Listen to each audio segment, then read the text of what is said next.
Allô à toi, cher spectateur, et aujourd'hui parlons des films Les Mauvaises Herbes, réalisé par Louis Bélanger.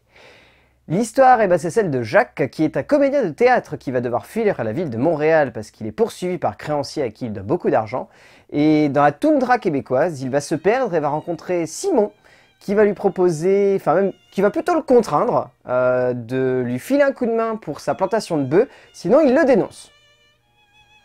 C'est l'histoire de base de ce film, qui est une comédie assez réjouissante, un poil déjanté, un tout petit chouïa allumé également, mais qui est vraiment fraîche, et ça apporte un petit peu de comédie québécoise. On en a tellement peu des comédies québécoises que c'est cool de se mettre ça sous la dent. Parce que là-bas, il y a une vraie tradition au Québec sur la comédie. C'est des mecs qui sont passionnés par l'humour, et par un humour bien pété et bien allumé.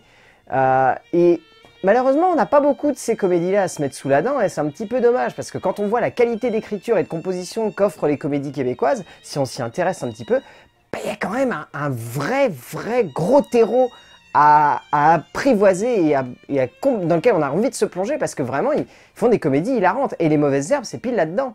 C'est vraiment un joli délire que nous offre Louis Bélanger, et on se marre pendant 1h47, mais on se marre et en même temps on est touché. C'est là en fait la grande force du film.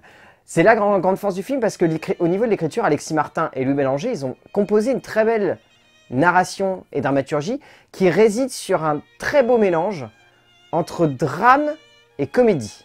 C'est de la dramédie, comme on appelle ça. Mais c'est vraiment très bien fait parce que c'est une comédie qui fait beaucoup rire, mais qui arrive aussi à toucher avec beaucoup de tendresse le spectateur et à l'emporter dans une histoire qui peut paraître complètement loufoque et allumée, mais qui reste cohérente du début à la fin, et qui amène des petites touches d'absurdité qui rendent le récit passionnant, et qui le font ressortir et qui donnent du relief également à la narration, parce que si on reste hyper réaliste du début à la fin, une comédie c'est généralement pas passionnant. Je vous défie de me trouver une comédie qui soit sur un sujet hyper simple, où ça part pas en couille à un moment, c'est tout le temps comme ça. Et là c'est le principe, c'est que c'est des petites touches d'absurdité, qui rendent pas le récit complètement pété, qui le rendent juste déjanté et allumé. Et c'est ce qui permet à l'ensemble d'avoir une jolie cohérence. Et évidemment, c'est là que le film arrive à avoir beaucoup de justesse, c'est que dans le côté drame, on a un vrai film qui nous parle de 3 personnages qui sont des marginaux mais complets, qui n'arrivent pas du tout à trouver de place dans la société ou qui sont rejetés par la société et qui vont, au travers de la relation qu'ils vont entretenir tous les 3, se trouver une place dans celle-ci et trouver surtout un but. Et en fait, c'est là que le film devient vraiment tendre, c'est qu'on voit des personnages évoluer et presque renaître pendant 1h47 de film. Et c'est là en fait que le film devient vraiment touchant, qui nous prend au cœur, qui nous prend aux tripes, et qu'il devient tendre et vraiment entraînant. Et ça ponctue assez bien l'ensemble comique, c'est-à-dire qu'on rigole beaucoup, mais on se sent également touché, et on est plutôt bien entraîné là-dedans. Après, le petit souci, c'est que le 3e acte n'est pas très équilibré, et qu'il a tendance à avoir quelques rallonges qui plombent un petit peu l'ensemble, et qui font pas ressortir assez les qualités, et qui pointent trop du doigt les petits défauts. C'est le seul gros souci, parce que sinon, franchement, ça serait vraiment du chipotage que de pointer du doigt les petites erreurs qu'il y a par-ci par-là. Au niveau de la mise en scène, Louis Bélanger, donc qui est surtout connu au Québec pour avoir réalisé quelques films et surtout des programmes télé, sa mise en scène, elle est vraiment dynamique, même si elle est assez simple. En fait, c'est une mise en scène qui joue beaucoup sur la longueur du plan et en fait l'effet comique qui naît au fur et à mesure dans le plan. Mais il joue également, et c'est là la grande force du film, sur des jeux de musicalité entre le montage et la scénographie.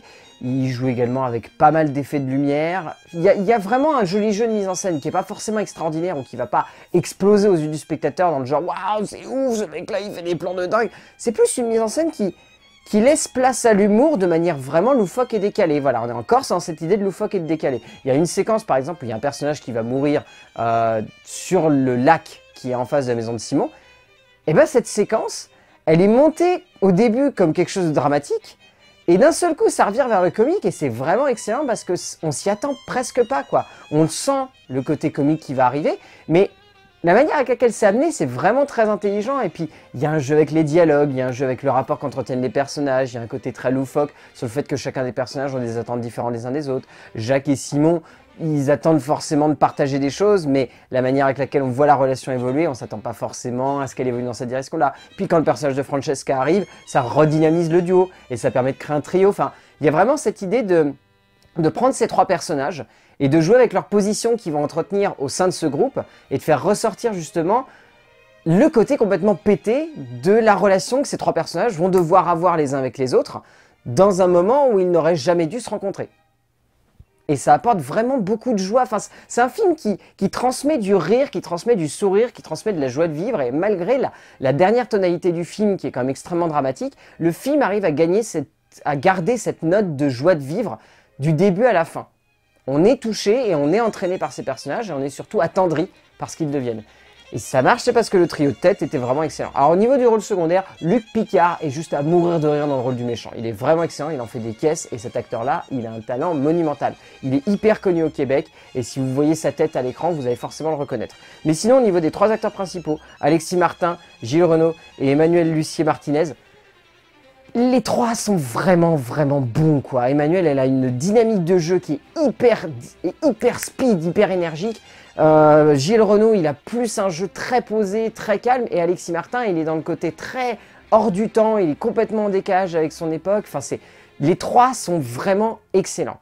Parce qu'au final, Les Mauvaises Herbes, c'est un film qui est très bon, qui a plein de petits défauts, voilà, comme évoqué dans sa manière trop classique de mettre en scène l'humour ou dans sa narration qui est peut-être un petit peu bâtarde dans son dernier tiers, mais franchement, ça reste un film qui transmet du rire, qui donne une joie de vivre immense et qui éclate le spectateur. Donc si vous avez l'occasion de voir Les Mauvaises Herbes de Louis Bélanger, allez-y, vous allez vous marrer un bon coup et franchement, c'est fun comme long métrage. Vraiment.